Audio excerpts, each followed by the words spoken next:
جس کو اس نے منتخب فرمایا، بھلا اللہ بہتر ہے یا وہ جن کو یہ اس کا شریک بناتے ہیں؟ بھلا کس نے آسمانوں اور زمین کو پیدا کیا اور کس نے تمہارے لیے آسمان سے پانی برسایا؟ پھر ہم نے اس سے سرسبز باغ اگائے، تمہارا کام تو نہ تھا کہ تم ان کے درختوں کو اگاتے؟ تو کیا اللہ کے ساتھ کوئی اور بھی معبود ہے؟ ہرگز نہیں، بلکہ یہ لوگ رستے سے الگ ہو رہے ہیں۔ بھلا کس نے زمین کو قرارگاہ بنایا اور اس کے بیچ نہریں بنائیں اور اس کے لیے پہاڑ بنائے، اور کس نے دو دریاؤں کے بیچ اوٹ بنائی؟ یہ سب کچھ اللہ نے بنایا، تو کیا اللہ کے ساتھ کوئی اور معبود بھی ہے؟ ہرگز نہیں، بلکہ ان میں اکثر علم نہیں رکھتے۔ بھلا کون بے قرار کی التجا قبول کرتا ہے جب وہ اس سے دعا کرتا ہے، اور کون اس کی تکلیف کو دور کرتا ہے، اور کون تم کو زمین میں اگلوں کا جانشین بناتا ہے؟ یہ سب کچھ اللہ کرتا ہے، تو کیا اللہ کے ساتھ کوئی اور معبود بھی ہے؟ ہرگز نہیں، مگر تم بہت کم غور کرتے ہو۔ بھلا کون تم کو جنگل اور دریا کے اندھیروں میں رستہ بتاتا، اور کون ہواؤں کو اپنی رحمت کے آگے خوشخبری بنا کر بھیجتا ہے؟ یہ سب کچھ اللہ کرتا ہے، تو کیا اللہ کے ساتھ کوئی اور معبود بھی ہے؟ ہرگز نہیں۔ یہ لوگ جو شرک کرتے ہیں، اللہ کی شان اس سے بلند ہے۔ بھلا کون خلقت کو پہلی بار پیدا کرتا پھر اس کو دوبارہ پیدا کرے گا؟ اور کون تم کو آسمان اور زمین سے رزق دیتا ہے؟ یہ سب کچھ اللہ کرتا ہے، تو کیا اللہ کے ساتھ کوئی اور معبود بھی ہے؟ ہرگز نہیں۔ کہہ دو کہ مشرکو، اگر تم سچے ہو تو دلیل پیش کرو۔ کہہ دو کہ جو لوگ آسمانوں اور زمین میں ہیں اللہ کے سوا غیب کی باتیں نہیں جانتے، اور نہ یہ جانتے ہیں کہ کب زندہ کر کے اٹھائے جائیں گے، بلکہ آخرت کے بارے میں ان کا علم ختم ہو چکا ہے، بلکہ یہ اس کی طرف سے شک میں ہیں، بلکہ یہ اس سے اندھے ہو رہے ہیں۔ اور جو لوگ کافر ہیں کہتے ہیں کہ جب ہم اور ہمارے باپ دادا مٹی ہو جائیں گے تو کیا ہم پھر قبروں سے نکالے جائیں گے؟ یہ وعدہ ہم سے اور ہمارے باپ دادا سے پہلے سے ہوتا چلا آیا ہے، کہاں کا اٹھنا اور کیسی قیامت؟ یہ تو صرف پہلے لوگوں کی کہانیاں ہیں۔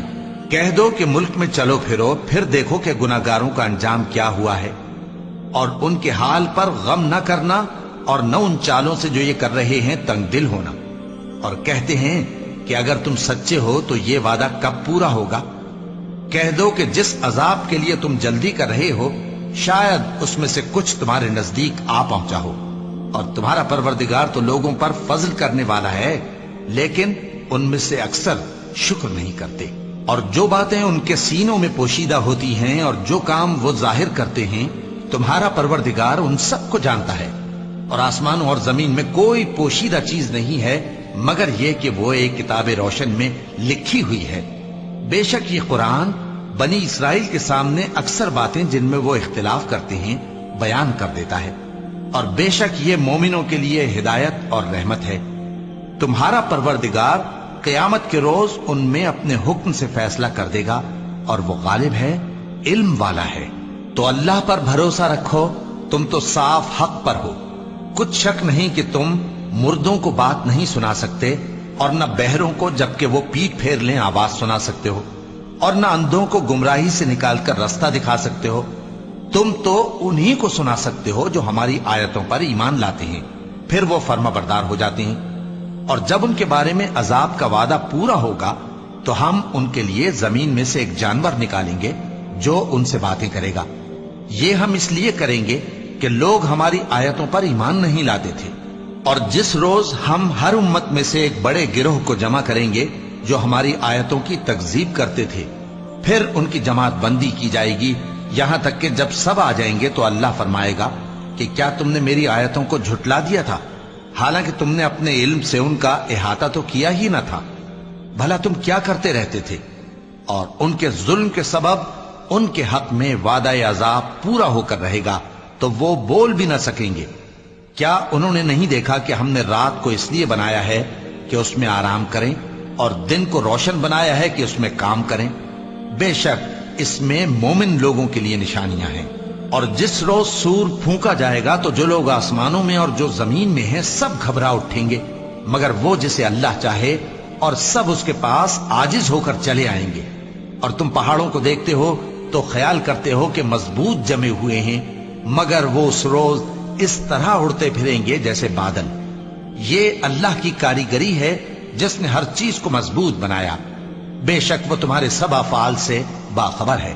جو شخص نیکی لے کر آئے گا تو اس کے لیے اس سے بہتر بدلہ تیار ہے، اور ایسے لوگ اس روز گھبراہٹ سے بے خوف ہوں گے، اور جو برائی لے کر آئے گا تو ایسے لوگ اوندھے منہ دوزخ میں ڈال دیے جائیں گے۔ تم کو تو انہی اعمال کا بدلہ ملے گا جو تم کرتے رہے ہو۔